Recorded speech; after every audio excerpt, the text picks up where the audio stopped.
नमस्कार स्टूडेंट। तो आज हम पढ़ेंगे ये वाला सवाल। इसमें हमको क्या करना है कि एक दुकानदार ने एक कोई वस्तु है जिस पर 60% है उसकी लागत बढ़ा दी और फिर उसमें क्या किया 25% का हमको डिस्काउंट दे दिया और उसने जो क्रय मूल्य है उसका जितने में वो वस्तु खरीदी है उसका मान हमको दिया हुआ है और हमसे पूछा है कि आप उसमें उसे कितने में बेचोगे, मतलब उसका विक्रय मूल्य क्या है, कितने में आपने उसे बेची। तो जब भी हमें ऐसा दिया हो कि एक तो हमको सीपी दिया है, सीपी कितना दे रखा है हमको 1600 और हमको इस सीपी को बढ़ाकर कितना बढ़ाकर इसमें बढ़ा दिया इसने 60%।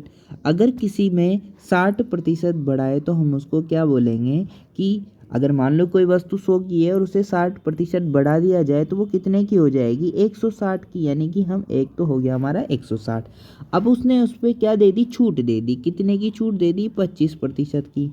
अगर कोई वस्तु 100 रुपये की है उसे हम 25% की छूट दे तो वो कितने प्रतिशत में हम उसे करेंगे, तो वो हो जाएगा हमारा 75।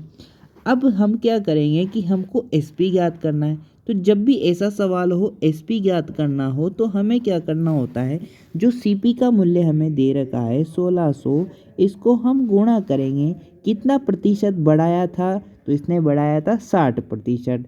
किस पे बढ़ाया, 100 पर, तो 160/100। प्रतिशत हटाएंगे तो बटे में 100 आ जाएगा।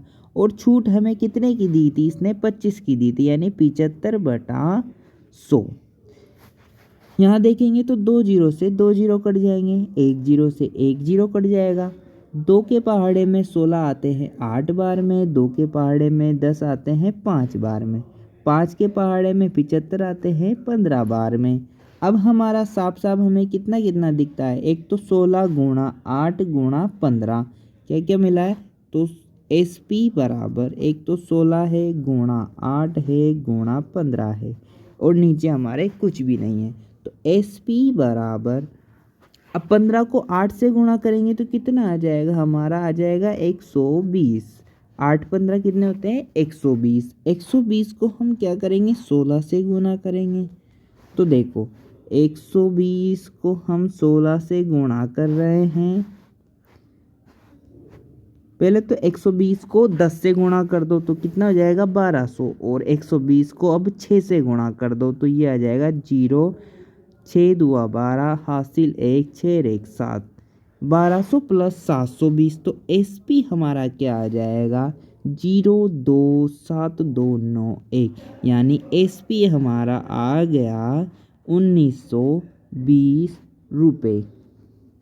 अगर प्रश्न हमसे पूछता कि उसकी जो मार्किंग है 60% बढ़ाने पर वो कितनी होगी, तो हम मार्किंग प्राइस भी बता सकते हैं। वो कैसे बताएंगे कि 1600 गुणा कितना बढ़ाया था उसने 160 बढ़ाया था, 160 बढ़ाया था तो 160 कर देंगे, मतलब 60% बढ़ाया था तो 100 में 60 बढ़ाया तो वो 160 हो गया। 2 जीरो से 2 जीरो कट गए। हम जानते हैं कि 16 का स्क्वायर कितना होता है। अगर आपको स्क्वायर निकालना नहीं आता है जल्दी तो हम सिखाते हैं। 16 का हमें निकालना है स्क्वायर, तो दोनों का अलग अलग निकालेंगे। 6 का स्क्वायर 36, 1 का स्क्वायर 1। अब देखो 16 के जो अंक है इनको आपस में गुणा करेंगे। 6 को 1 से गुणा किया 6 और उसके ऊपर जो स्क्वायर लगा हुआ है यानी 2, तो 2 से गुणा करेंगे 6 दूआ 12। ये कितना आ जाएगा 3 6 3 2 5 और ये 256। तो यहाँ लिखेंगे हम 256 और एक जीरो भी है, यानी कि जो मार्किंग प्राइस आ जाएगी वो कितनी आ जाएगी 2560 रुपये। तो कैसा लगा आपको सवाल? अगर आपको समझ में आया है तो चैनल को सब्सक्राइब करें, वीडियो को लाइक करें, कमेंट करें और शेयर करें अपने दोस्तों में। धन्यवाद।